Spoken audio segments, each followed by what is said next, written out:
Hola a todos, vamos a darle continuidad al programa. Cuando hablamos del sistema digestivo debemos recordar cuáles son los órganos que lo componen, que va desde la boca hasta el sistema glandular. Cada uno de estos órganos tiene una determinada estructura, está formada por determinados elementos y cada uno de estos órganos tiene una determinada función específica en el sistema digestivo.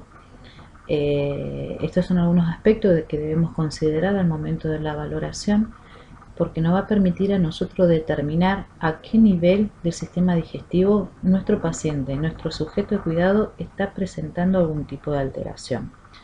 Debemos entender también de que la afectación de uno de los órganos indefectiblemente va a alterar la funcionalidad de otros órganos que componen al sistema digestivo. Entonces recordar cuál es la función de los órganos, recordar cuál es la fisiología del sistema digestivo nos va a permitir a nosotros determinar qué alteración posee nuestro sujeto de cuidado. En los pacientes que padecen de afecciones del aparato digestivo se les realizan distintos tipos de estudios complementarios. Los más comunes son los laboratorios clínicos, para los cuales se utiliza una muestra de sangre, se utiliza material gástrico, entérico, o bien las biopsias que se toman por medio de alguna técnica quirúrgica o de algún procedimiento invasivo, el cual es analizado y después de acuerdo a los resultados obtenidos el tratamiento que se le va a instaurar. Esta técnica la realiza el profesional médico. Los estudios radiológicos simples o seriados son otro de los métodos que se utilizan.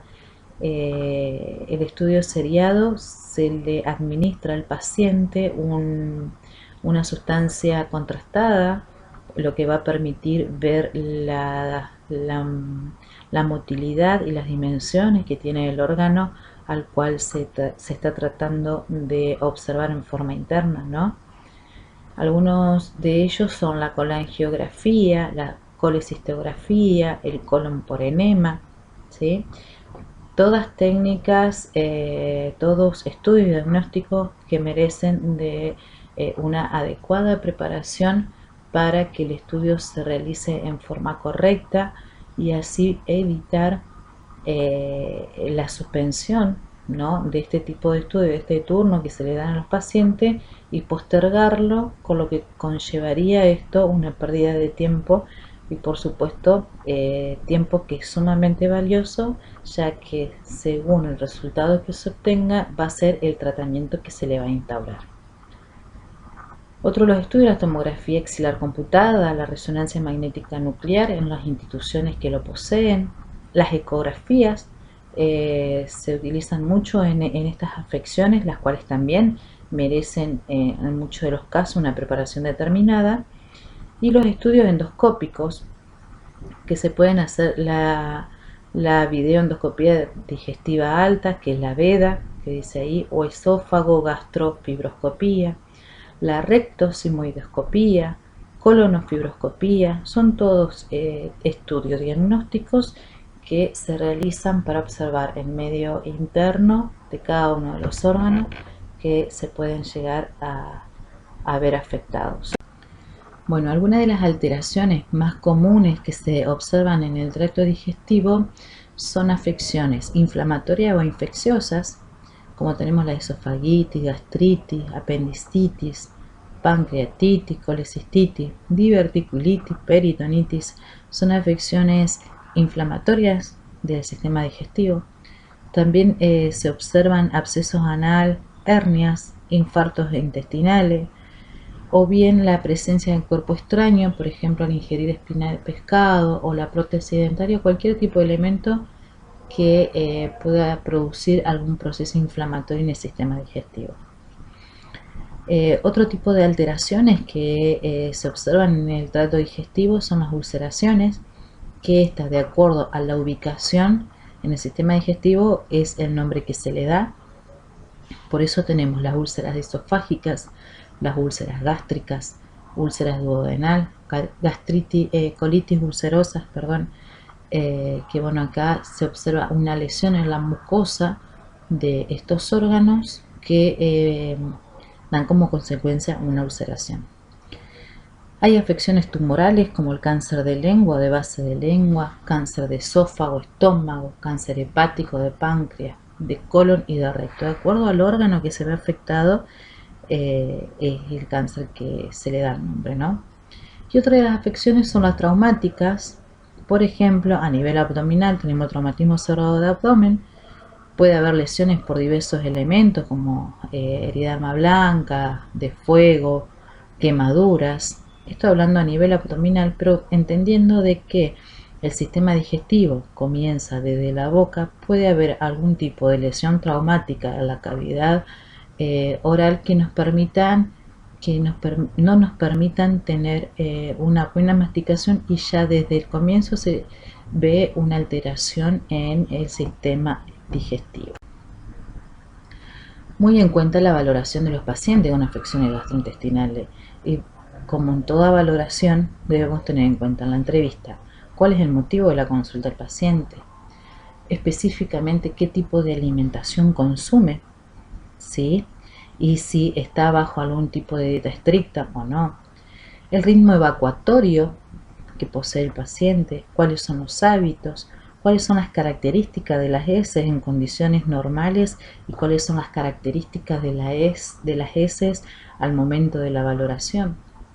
Si hay consumos de fármacos, los antecedentes familiares, si el paciente ha perdido peso y si lo ha perdido, cuánto y en cuánto tiempo, cuántos kilos ha perdido y en cuánto tiempo, es sumamente importante.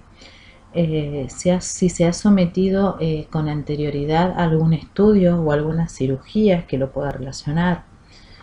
Si hay presencia de signos o síntomas como disfagia, que es la dificultad para tragar, las náuseas, vómitos, si hay presencia de sangre en los vómitos o en la heces, si el paciente manifiesta dolor, qué tipo de dolor, cuál es la intensidad, según la escala de valoración que le vamos a dar al paciente, durante cuánto tiempo, si tiene algún factor que desencadena ese dolor o que lo aumenta o que lo disminuye, todas las características de la valoración del dolor, de la valoración del paciente, ¿no?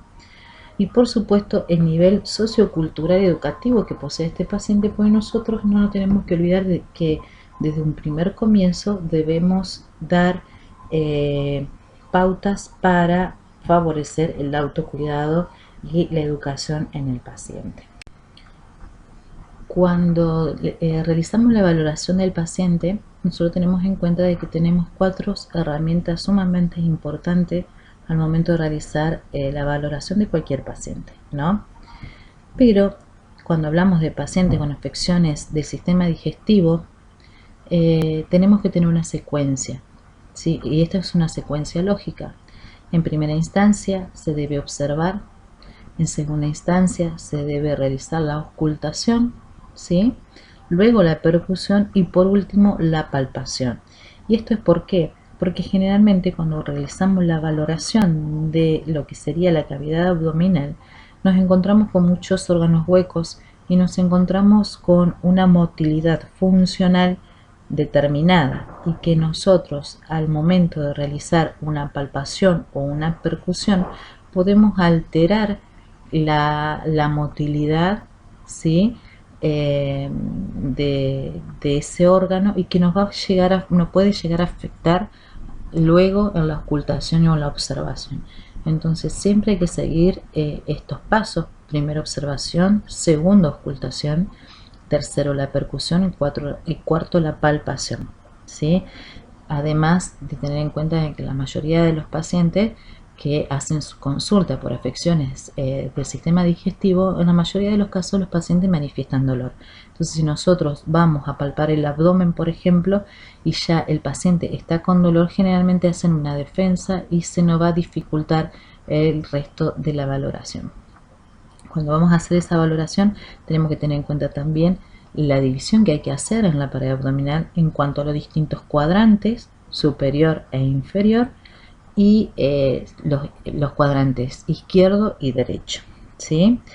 como también es sumamente importante tener en consideración las regiones que están determinadas cuando hacemos la valoración de la cavidad abdominal, porque de acuerdo a las regiones es donde podemos llegar a ubicar los distintos órganos y nos va a poder determinar a nosotros cuál es el órgano que puede estar afectado en este paciente. Recordar las regiones, recordar los cuadrantes es sumamente importante al momento de la valoración. Entonces acá en esta imagen se puede ver que de acuerdo a las regiones que nosotros tenemos para dividir el abdomen, vamos a poder localizar los distintos órganos. Por ejemplo, si nosotros al momento de la palpación vemos que el paciente manifiesta dolor al momento de hacer una palpación profunda en el hipocondrio derecho, se puede determinar que hay una afección de ya sea hepático, de las vías biliares o del sistema que lo componen, porque es la región que más puede estar afectada. Entonces es sumamente importante recordar la ubicación anatómica de cada uno de los órganos al momento de realizar este tipo de valoración. Por ejemplo, continuando con esto, si nosotros cuando realizamos la valoración del paciente, se puede observar en la pared abdominal que el paciente o tiene cicatrices o tiene incisiones quirúrgicas. Por ejemplo, se ha padecido alguna cirugía reciente. Debemos entender que el tipo de incisión que se realiza siempre va a depender del órgano que estaba afectado, ¿sí? Así como también la causa y las condiciones del paciente.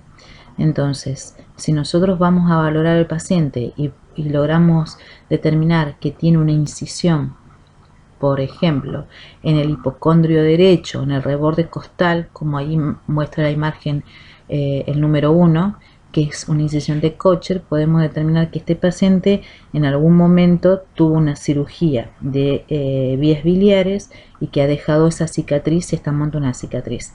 O si es una incisión reciente, podemos determinar que ha hecho alguna afección a nivel hepático y que ha concluido en un tipo de cirugía. Situación sumamente importante que nos permite a nosotros la valoración del paciente ante, por ejemplo, si el paciente se encuentra inconsciente o si el paciente tiene alguna alteración neurológica, ¿sí? Entonces nosotros debemos ver qué tipo de cicatriz o qué tipo de incisión tiene el paciente. En base a eso, determinar anatómicamente qué órgano se encuentra en esas regiones y podemos deducir qué órgano ha sido afectado o ha tenido algún tipo de alteración previo a nuestra valoración. Cuando realizamos la observación debemos tener en cuenta que el paciente debe estar ubicado en decúbito supino, con los brazos a los lados y las rodillas ligeramente flexionadas, y después recién realizar la observación y buscar algún tipo de alteración, ¿sí? Debemos tratar de que las piernas de los pacientes no queden estiradas, deben tener una leve flexión para evitar de que se estire la pared abdominal muscular. ¿Qué es lo que vamos a buscar? Si hay cambio en la pigmentación de la piel, en la coloración, en la temperatura, la turgencia, ¿sí?, de la piel. Debemos determinar, observar si hay venas superficiales visibles. Debemos ver la forma del abdomen, si es cóncavo, o sea, si tiene como un hundimiento, si es plano, si es redondo o si es distendido, si se encuentra el abdomen globuloso. Debemos observar la presencia de masas, de hernias, si se pueden observar pulsaciones, ¿sí?, a través de la pared abdominal. Y por supuesto, muy importante ver la musculatura abdominal que tiene este paciente. Lo que hablábamos anteriormente, si hay lesiones, cicatrices o incisiones, la ubicación, el tipo de sutura que ha tenido, el tamaño, y es sumamente importante determinar la presencia de secreciones de esta herida. ¿Y qué tipo de secreciones? Si hay apósitos, si tienen drenaje, cuáles son los drenajes, qué características tiene esos drenajes, y si hay presente distintos dispositivos como serían las sondas nasogástricas, las sondas nasoyeyunal, si el paciente posee una yeyunostomía o una gastrostomía, ¿sí? Luego de realizar una valoración minuciosa, se continúa con la auscultación. Esta se va a efectuar en los 4 cuadrantes divididos del abdomen, como habíamos dicho anteriormente: cuadrante superior derecho, izquierdo y el inferior derecho e izquierdo. ¿Y qué es lo que vamos a buscar ahí? Son ruidos, ¿no? Y de acuerdo a eso, si nosotros detectamos un ruido tipo chasquidos o gorgoteo que se dan cada 5 o 15 segundos, esto nos está diciendo de que hay un normal funcionamiento a nivel peristáltico de los órganos de la cavidad abdominal. Ahora, si ese ruido es un poco más prolongado, se dan más seguido, generalmente estamos ante presencia de una gastroenterocolitis o pacientes con diarrea, la motilidad intestinal está acelerada. O bien, si nos encontramos con ruidos lentos o ausentes, podemos decir que la motilidad intestinal se encuentra disminuida y generalmente está dado por alguna obstrucción, por algún ilio, por peritonitis o gangrenas en la cavidad abdominal. Otro de los datos que vamos a obtener es a través de la percusión, que tenemos básicamente 3 sonidos, pero los más comunes que vamos a encontrar en los pacientes, en el sistema digestivo de nuestro paciente, son el sonido mate, que esto se da cuando realizamos la percusión sobre órganos abdominales densos, como por ejemplo el hígado, el vaso, o si hacemos la percusión sobre la vejiga llena de líquido. Y el sonido timpánico, que es cuando estamos sobre una estructura llena de aire, como por ejemplo pueden ser el estómago o los intestinos, ¿sí? Cuando realizamos la palpación de la cavidad abdominal, podemos determinar la presencia de distensión abdominal, si el paciente presenta defensa o rigidez al momento de la palpación. Y esto nos vamos a dar cuenta porque cuando uno quiere realizar una ligera presión con los dedos en la pared abdominal, vamos a sentir como una resistencia, ¿sí?, a la compresión, que nos va a indicar esa defensa o esa rigidez. Puede ser por acumulación de líquido o puede ser por el mismo dolor que pueda llegar a sentir el paciente al momento de realizar la compresión, ¿no? Ante la presencia de masas profundas se puede llegar a identificar la forma, el tamaño, la localización, si es móvil o no esa masa que está ocupando ese espacio. Ante la presencia de dolor tenemos que identificar si la misma se genera al realizar la presión en la pared abdominal o cuando se realiza la descompresión, o sea que cuando se libera la presión que nosotros estamos ejerciendo sobre el abdomen. Al liberar esa presión en forma brusca, determinar si es ahí cuando el paciente manifiesta dolor. ¿Por qué? Es sumamente importante, porque esta técnica habla de una irritación peritoneal y es uno de los signos característicos, por ejemplo, de la apendicitis, ¿no?, o la peritonitis. Hay que determinar la localización del dolor, la intensidad, duración y si hay usos de analgésicos que permitan disminuir esta sensación. Otro de los datos muy importantes en la valoración es el control de los signos vitales, ¿sí?, con el análisis y la interpretación de cada uno de ellos. Debemos valorar el nivel de conciencia de nuestro usuario. Debemos valorar las características de la piel, de la mucosa, la movilidad que tiene el paciente, ¿sí?, el ingreso y el egreso tanto de líquidos, como hablábamos anteriormente, que es sumamente importante, todo lo que los líquidos que ingresan en el paciente como también los que elimina, pero también hay que ver qué tipo de alimentación consume y el ritmo evacuatorio, como habíamos hablado con anterioridad. Y por supuesto nivel de conocimiento de educación, porque nosotros ya desde el comienzo, desde el primer contacto, debemos comenzar a planificar los cuidados para el alta y ya se comienzan a determinar acciones destinadas al autocuidado del paciente. En los pacientes con afecciones del sistema gastrointestinal hay distintos dispositivos que se utilizan, ¿sí? Nosotros vamos a hablar de las sondas gastrointestinales, que básicamente tienen 2 funciones.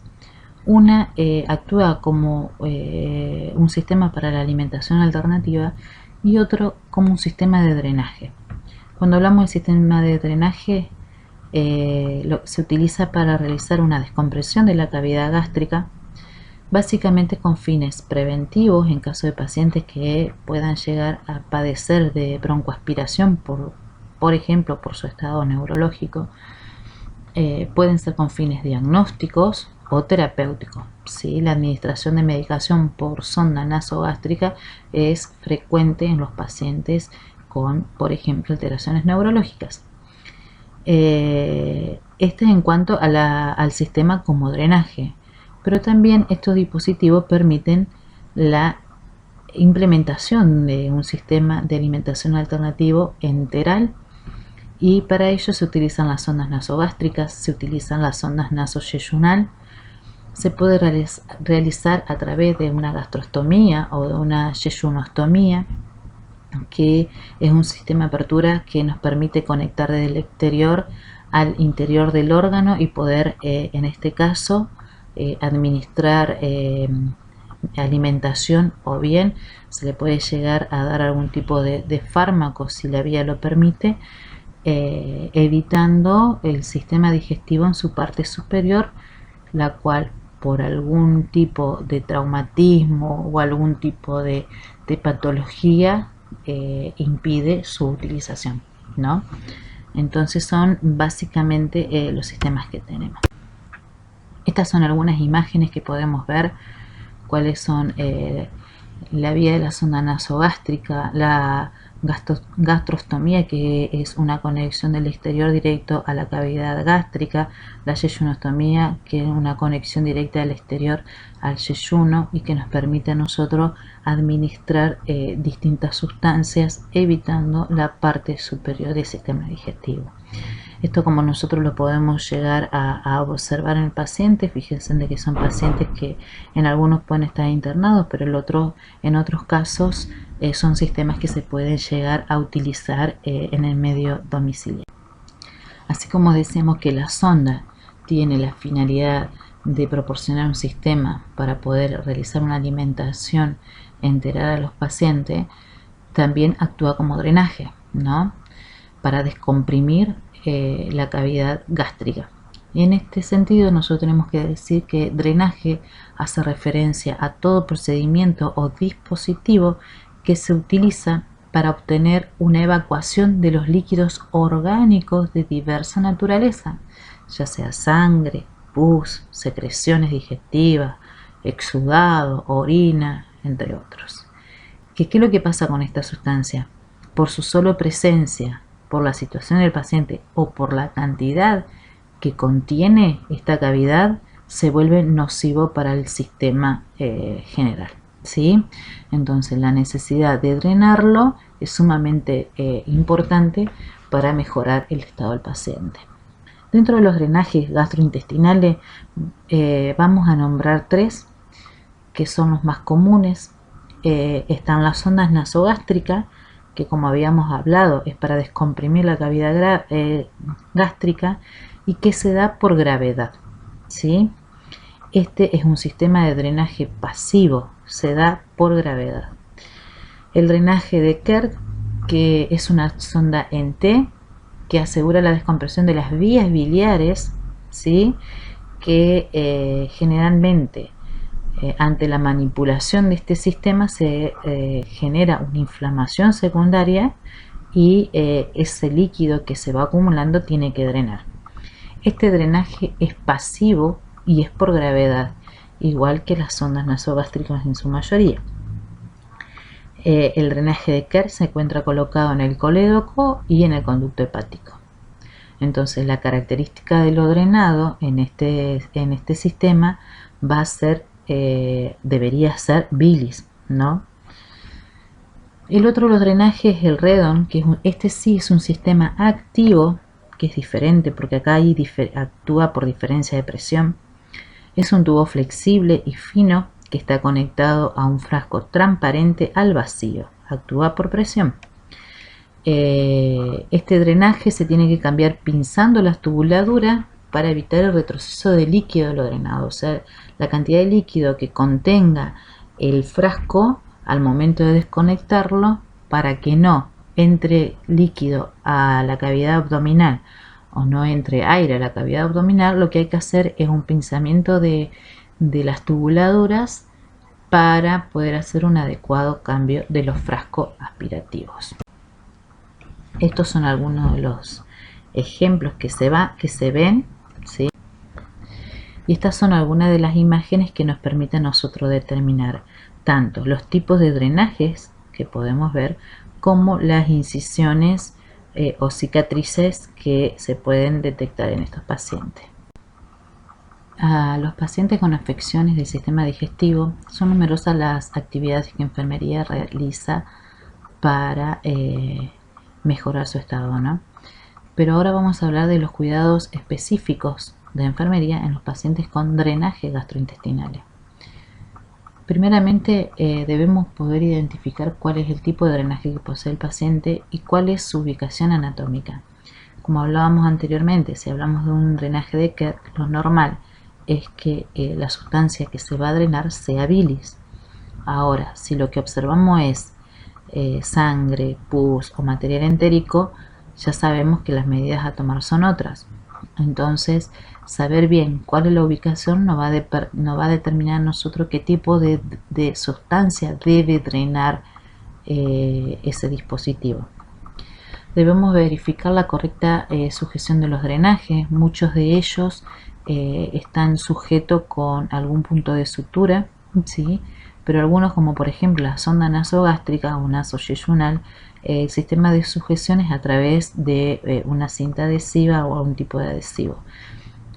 Por las características propias de la piel, este se puede desprender y puede modificar su ubicación. Entonces, sumamente importante verificar la correcta sujeción de los drenajes. Se debe realizar la curación de las heridas con técnica séptica, siempre, cualquier herida se debe hacer con técnica séptica. Se debe identificar la integridad cutánea en la zona peridrenaje. En muchas ocasiones se genera una irritación peridrenaje que puede ocasionar ulceraciones, ¿sí? Y por supuesto mucho dolor en el paciente. El drenaje que atraviesa la vía nasal o bien la vía oral, se debe realizar una higiene en la cavidad bucal en forma frecuente, ¿sí? Porque esto nos va a permitir evitar a nosotros la formación de estomatitis, la formación de ulceraciones en los pacientes que tienen estos tipos de dispositivos. Debemos identificar las características de las sustancias drenadas, como habíamos hablado anteriormente, y por supuesto todas esas características deben quedar plasmadas en el registro de enfermería. Se debe realizar los cambios de sachet aspirativo del redón, como habíamos hablado, colocados a presión negativa según se requiera. Siempre hay que rotular y registrarlo. Los drenajes que están colocados a brocal o los que son de característica pasiva, ¿sí? Que son por gravedad o por declive, estos siempre deben permanecer por debajo del nivel del abdomen. ¿Por qué? Porque el débito, el drenaje de la solución se da por gravedad. En caso de que el material drenado no se debite, que no se deseche, lo que hay que hacer es realizar una marcación en el frasco colocando la cantidad de sustancia que uno como enfermero observó con la fecha, la hora y la firma, para después poder registrarlo. Esto significa de que el enfermero valoró la característica de lo drenado, pero en muchas ocasiones no se justifica el débito, ¿sí? Para evitar la manipulación innecesaria de los dispositivos. Entonces sí es necesario registrar que se valoró, pero que no se debitó en ese momento.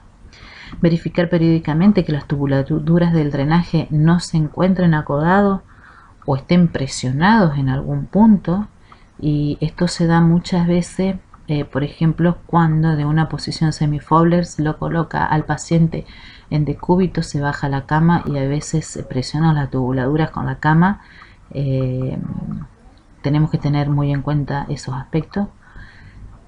Se debe informar al médico ante la identificación de presencia de sustancia drenada en características anormales en cuanto a cantidad, en cuanto a color, a olor, a consistencia, como hablábamos antes, si estamos ante un drenaje de Kerr, sabemos que lo que se debe drenar es bilis, y en una cantidad determinada. Si vemos grandes volúmenes de esta sustancia, debemos informar inmediatamente al médico.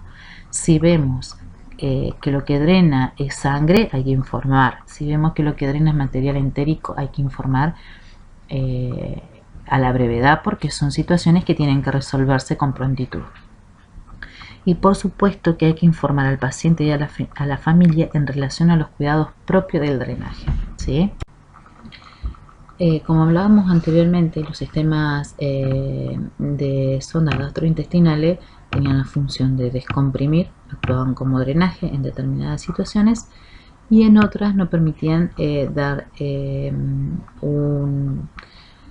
una posibilidad de alimentación enteral a los pacientes que lo requieran. Sí, se utilizaba como un dispositivo de alimentación alternativa. Vamos a hablar de lo que es la asistencia nutricional.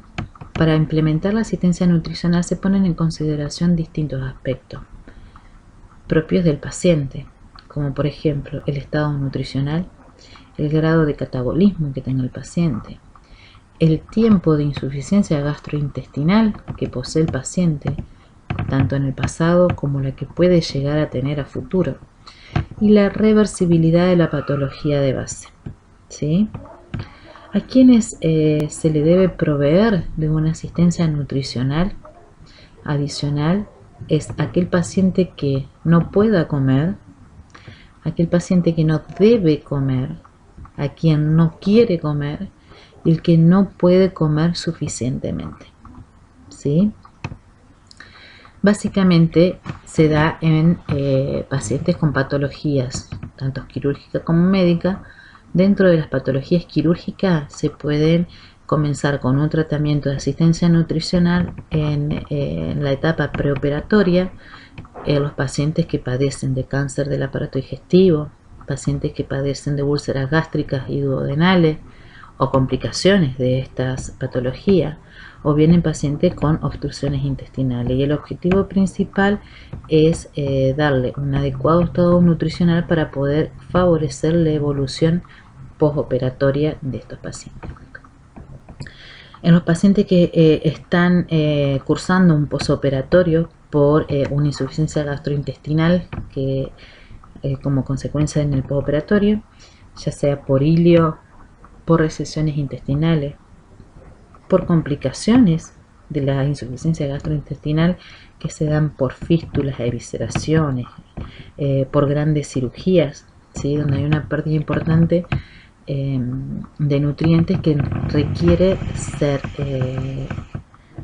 adicionalmente suplementado y se realiza por medio de este método. O bien por estados de hipercatabolismo, que eso se da en pacientes con politraumatismo, pacientes que padecen grandes quemaduras o pacientes que se encuentran en estado séptico. Dentro de las patologías médicas, los pacientes que padecen de coma o padecen de anorexia en general, los pacientes con pancreatitis aguda, con enteritis y síndrome de mala absorción, pacientes con insuficiencia renal y hepática, pacientes con patologías con insuficiencia cardíaca congestiva, son todos sujetos que se deben tener en consideración la posibilidad de implementar un sistema La nutrición parenteral también es llamada hiperalimentación intravenosa. Es el método por el cual se le administra los requerimientos calóricos, proteicos, vitamínicos y minerales por vía endovenosa al paciente y se da por periodos de tiempos variables. La dosis del aporte calórico se determina en función del metabolismo basal y del gasto actual que posee el paciente en esa situación, siempre según el grado de catabolismo que padezca. Cuando nosotros hablamos de la nutrición parenteral, puede ser o exclusiva o puede ser complementaria. La nutrición parenteral total o exclusiva cubre todos los requerimientos del paciente. Se da solamente este tipo de nutrición, ¿sí? Por vía endovenosa. Pero cuando estamos con una nutrición parenteral complementaria, se da la nutrición o esta hiperalimentación por vía intravenosa, además de darle complementos por vía oral o por vía enteral. ¿Sí? Así que al paciente se le administra los requerimientos energéticos por vía endovenosa, intravenosa, más el suplemento que se le da por vía oral o por vía enteral. En este caso hablamos de una nutrición parenteral complementaria. Las dietas de alto valor calórico deben ser administradas por vía central, ¿sí? Este es un acceso de uso exclusivo para este fin. No puede ser utilizado para la administración ni de sangre, ni de hemoderivados, ni de medicación. Solamente se utiliza para la administración de este tipo de nutrición. La misma se realiza a través de una punción de una vena de gran calibre y se coloca un dispositivo que se llama, a través de una vía central, de acuerdo al dispositivo que contenga la institución, que posea la institución, es el que se le va a colocar. Es una técnica que la realiza el médico, ¿sí? Porque es una vena de gran calibre. Y como toda técnica invasiva, trae consigo algunas complicaciones que puede llegar a desarrollarse. Una de esas es la punción arterial. El paciente puede presentar un neumotórax, ¿sí? O puede ser que el catéter que se introduce para poder comenzar con la infusión se vaya hacia la vena yugular. ¿Cuáles son los cuidados específicos que enfermería debe brindar en estos pacientes? Básicamente, se debe asegurar de brindar la información adecuada al paciente y familiar, ¿sí? El enfermero, la enfermera, brinda asistencia a la colocación del acceso venoso central y debe asegurar la correcta colocación. ¿En relación a qué? En relación al uso y a la manipulación del instrumentario estéril. En lo posible, este tipo de técnica se lleva a cabo en un medio estéril, en un quirófano. Serían las condiciones óptimas para efectuarlo. Pero bueno, en todos lados siempre está el enfermero o enfermera y debe velar por esto, porque por la correcta colocación en la realización del uso y la manipulación del instrumental que sea estéril, al tipo de dispositivo a utilizar, qué tipo de solución se va a administrar, la forma de la fijación del catéter, la identificación de los componentes y el registro del procedimiento. Debe identificar como acceso exclusivo para nutrición parenteral. Esto es para evitar de que otro personal de salud utilice esta vía para la administración, ya sea de sangre, hemoderivados o de otra medicación. Recordemos que solamente para la administración de nutrición parenteral, así que debe estar correctamente identificado. Se debe controlar y analizar e interpretar los signos vitales, valorar al paciente en busca de posibles complicaciones como las que habíamos nombrado anteriormente. Luego de asegurar la colocación adecuada del catéter, se debe comenzar con la administración de la solución, según la prescripción médica, corroborando el correcto funcionamiento del sistema. Y por supuesto debe registrarse, ¿sí? En cuanto a la nutrición parenteral, debe asegurarse un correcto almacenamiento de las soluciones. Periódicamente debe verificar el retorno venoso de la solución a administrar. En caso de retrasarse la infusión, esta no debe aumentarse el goteo, ¿sí? Si se retrasa por cualquier eventualidad del goteo de la nutrición parenteral, no se puede aumentar el goteo para terminar horario, porque eso va a provocar un desequilibrio metabólico importante en el paciente. Se debe realizar las curaciones de la zona de colocación del catéter cada 48 horas, según el protocolo del servicio, siempre con la identificación adecuada, y se debe observar y determinar signos de infiltración o de infección en la zona de la vena. Eso es en cuanto a la alimentación parenteral. Ahora, en cuanto a la nutrición enteral, decimos que esta se administra en pacientes con función gastrointestinal que está conservada, ¿sí? Pero que no logra satisfacer su requerimiento mediante la ingesta oral. Es un sistema más fisiológico porque se permite que alguno de los órganos del sistema digestivo continúen con su funcionalidad y generalmente es menos riesgoso, ¿sí? Sería uno de los más adecuados. Dice que el límite superior de tolerancia de esta nutrición es de 4 litros, que es igual a 4.000 kilocalorías, y que superado este aporte el paciente puede presentar diarrea, que es un dato importante a tener para valorar la evolución del paciente. El abordaje del aparato digestivo para la nutrición enteral puede tener el paciente un abordaje gástrico, un abordaje duodenal o yeyunal. El abordaje gástrico, la administración por vía gástrica, se da a través de la orogástrica, la nasogástrica o la gástrica, que es por procedimiento quirúrgico. Orogástrica es la introducción de una sonda que va de la boca a el estómago. La nasogástrica, la sonda, el dispositivo va desde la nariz hasta el estómago. Y la gástrica, que es a través del procedimiento quirúrgico, es lo que hablábamos hoy de la gastrostomía. Directamente es la conexión a la cavidad gástrica. El otro abordaje es duodenal, que se hace a través de una sonda nasoduodenal. ¿Sí? Va unos dispositivos específicos, especiales, desde la nariz hasta el duodeno. Y el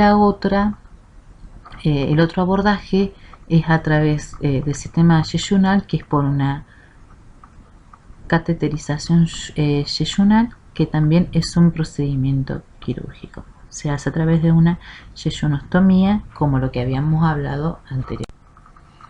Los cuidados de enfermería que se le brindan a los pacientes con este tipo de alimentación básicamente están en función de identificar y determinar el tipo de abordaje que posee el paciente y cuáles son los tipos de dispositivos adecuados para este tipo de paciente.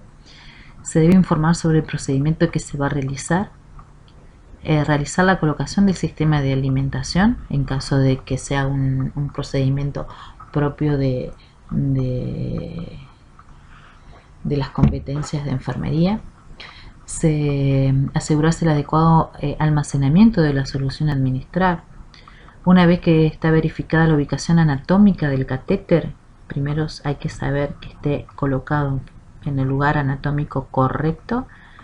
Después se comienza con el suministro de la alimentación según la prescripción médica, siempre teniendo en consideración el goteo adecuado.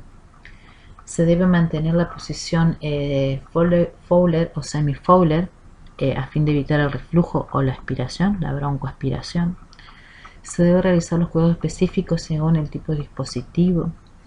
Se debe hacer las curaciones, la higiene, la verificación del sistema tegumentario peridispositivo, el peridrenaje, a ver si no hay algún signo de infección.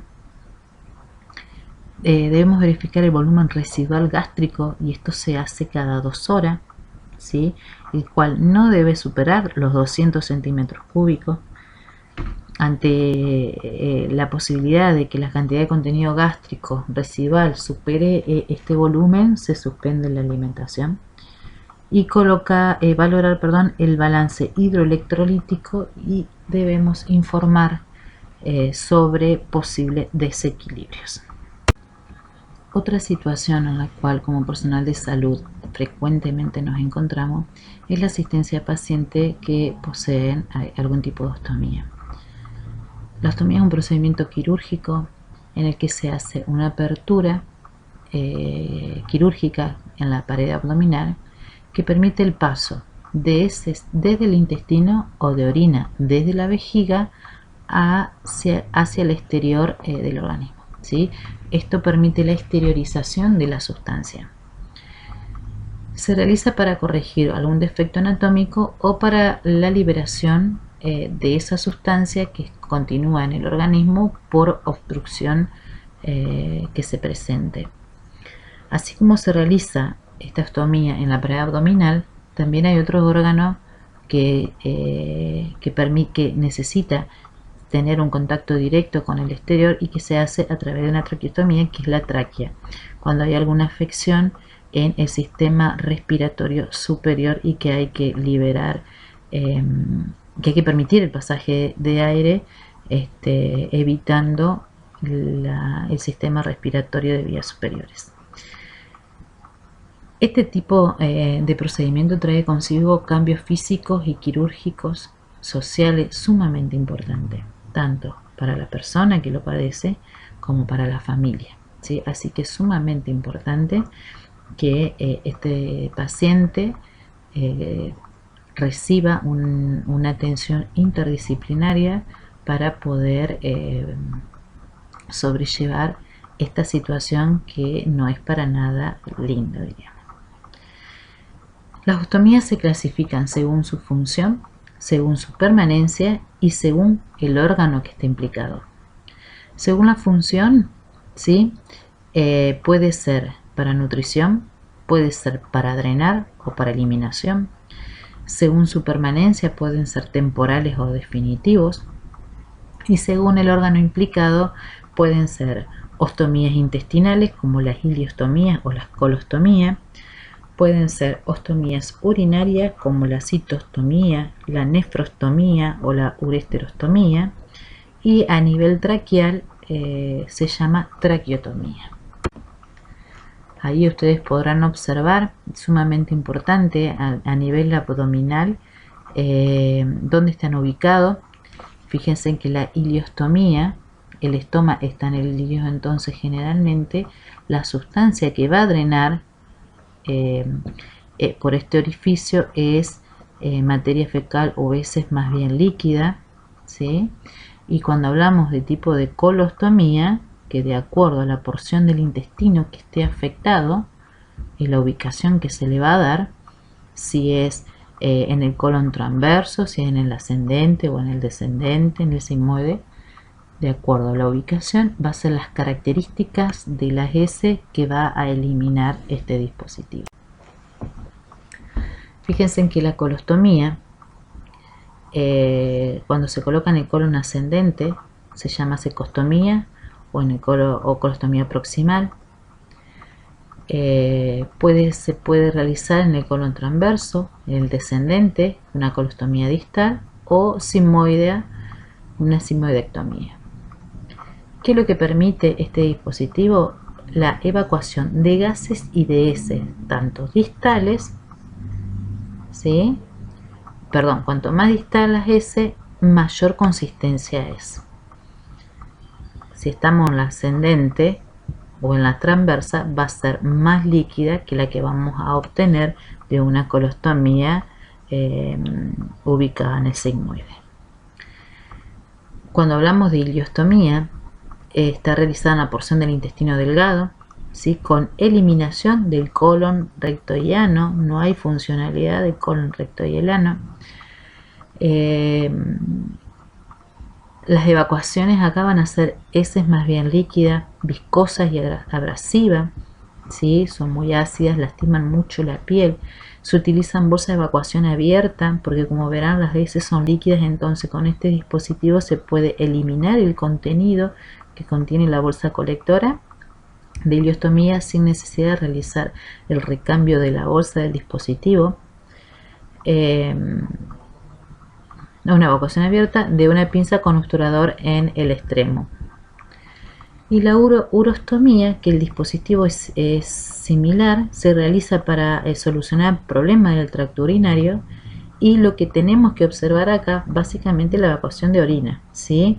Y las bolsas son drenables de 2 piezas similares a la de las iliostomías. Y estas son algunas imágenes que podemos ver. No nos olvidemos que es un procedimiento quirúrgico, así que generalmente el paciente va a tener este tipo de apertura más alguna incisión, seguramente en la cavidad abdominal.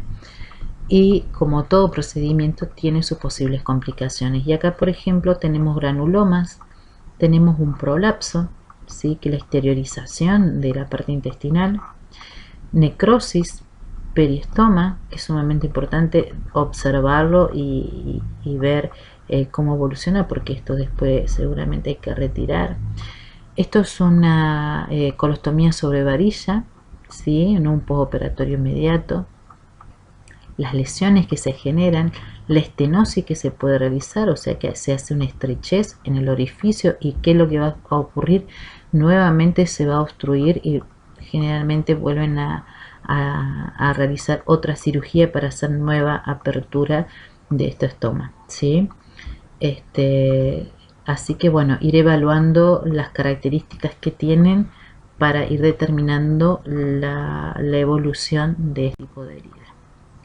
Dentro de los cuidados específicos en los pacientes con la conostomía, debemos realizar curación de la herida quirúrgica con técnica séptica, ayudar al paciente y a la familia a aceptar el estoma, porque como hablábamos pueden ser transitorios, pero algunos son definitivos, y esto te genera un cambio en la imagen corporal. Hay que cambiar la bolsa contenedora cada vez que sea necesario, ¿sí? Y realizar en la zona del estoma higiene de la piel con agua tibia y jabón neutro. El secado del estoma se realiza con papel suave y apoyándolo sobre la superficie, evitando ser muy agresivo en el secado. Hay que eliminar el vello periostoma con tijera. Valorar la piel periostoma y determinar las características del material exteriorizado.